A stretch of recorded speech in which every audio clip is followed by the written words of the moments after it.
하루의 성경 한 장. 할렐루야. 사랑하는 성도 여러분, 오늘은 출애굽기 6장입니다.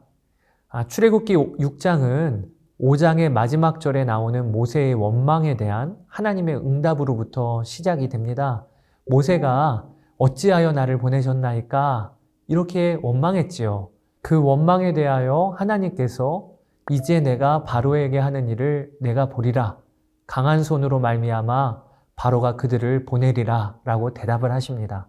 그러니까 6장의 시작은 모세와 하나님의 줄다리기가 계속 이어지고 있는 장인 거지요. 참 믿음 없고 하나님을 향해 원망을 일삼는 모세에게 하나님은 꾸준히 말씀을 주시는 거예요.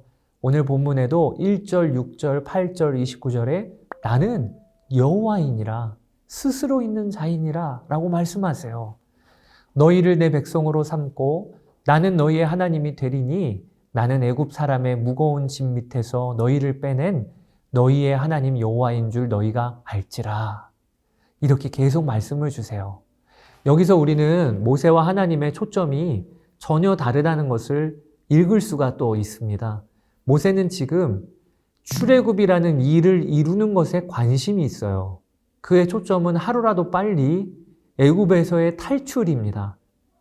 하나님이 약속하신 말씀이니까 그 출애굽의 역사가 척척 일어나야 하는 것이라고 모세는 생각했던 거지요. 그러니까 그는 바로의 반응에 금세 실망하고 낙담하는 것입니다. 그러나 하나님의 초점은 전혀 다르세요. 그분의 관심은 너희가 나를 알지라. 이 말씀에 담겨 있어요. 그분은 일보단 관계에 초점을 두고 계십니다. 우리가 이것을 잘 붙잡아야 하겠습니다.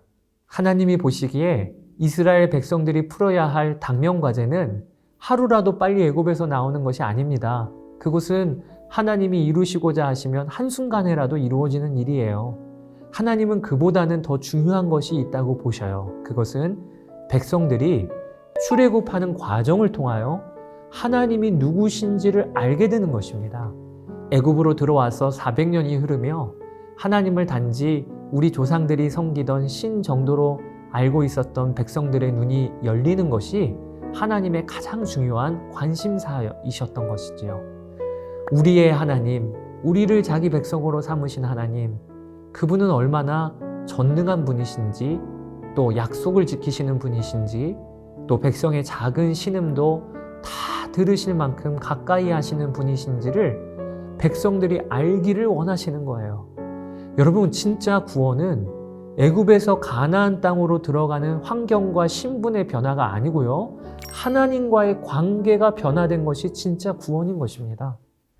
출애굽기 6장에서도 모세는 계속 그의 고질병적인 고백을 반복합니다. 그것이 나는 입이 둔한 자입니다. 이 고백이에요. 여러분, 이것이 하나님의 입장에서는 참 속 터지는 일이지요. 모세의 눈은 여전히 자기 자신에게 맞추어져 있는 것입니다. 그러니까 출애굽기에서 하나님을 대적하는 진짜 맞수는 바로가 아님을 우리가 알아야 합니다. 하나님은 지금 바로 꺾으시려고 줄다리기 하시는 것이 아니시고, 어떻게 보면 바로는 아무런 적수가 되지 못해요. 앞으로 읽어나가겠지만 그는 철저하게 하나님과 상대가 안 됩니다. 대신에 하나님의 진짜 맞수는 다름 아니라 놀랍게도 모세예요. 더 정확히 말하자면 좀처럼 꺾이지 않는 고집스러운 자아입니다. 겸손한 것 같지만 철저한 불신앙의 고백인 나는 입이 둔한 자입니다. 이 고백인 거지요. 사랑하는 여러분, 우리는 꼭 깨달아야 하겠어요. 하나님 나라의 가장 큰 장애물은 마귀 아닙니다. 성경에 보면 마귀도 하나님의 통치를 따른다고 되어 있어요. 대신에 그렇게도 하나님의 통치를 격렬하게 대항하는 존재가 있다면 바로 나예요. 내 자아입니다. 나는 입이 둔한 자입니다. 이 고백은 겸손이란 포장지로 교묘하게 포장되어 있지만 이 포장지를 뜯어보면 나는 내가 판단합니다. 나는 이런 자입니다. 라고 고백하고 내세우는 내가 왕노릇하는 내 자아인 것이죠. 이 고백은 우리 안에도 그대로 있는 거예요. 사랑하는 여러분, 모세를 부르실 때부터 지금까지 하나님은 모세와 싸우고 계십니다. 여러분, 이게 말이 되는 일입니까? 천지를 지으신 하나님이 이렇게 한 사람과 지루한 줄다리기를 하신다니요. 그런데 하나님은 이 일을 즐거이 하십니다. 왜냐하면 그분의 관심은 항상 관계이기 때문입니다. 또 그분이 되찾기 원하시는 것은 어떤 틀어진 일이 아니라 잃어버린 한 사람을 되찾기를 원하시기 때문입니다. 하나님 나라의 일은 항상 한 사람의 자아가 꺾이는 것으로부터 시작이 됩니다. 하나님은 줄곧 이 방법을 써오셨습니다. 그리고 이것은 우리의 삶에서도 동일하게 일어나야 할 일입니다. 출애굽기 6장 14절에서 27절은 모세와 아론의 족보가 나옵니다. 출발은 르우벤 지파에서부터 시작하지만 12지파를 다 다루려는 것이 아니라 모세와 아론의 족보를 다루는데 초점이 맞춰져 있는 본문입니다.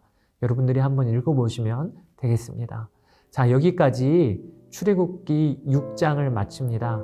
오늘도 나는 입이 둔한 자입니다 라고 고백하며 하나님의 말씀 앞에 멀리 도망가지 마시고 하나님의 말씀 앞에 주님이 왕이시니 맘대로 주의 뜻대로 저를 쓰소서라고 나아가시는 여러분 되시기를 주의 이름으로 축복합니다. 출애굽기 7장에서 뵙도록 하겠습니다. 감사합니다.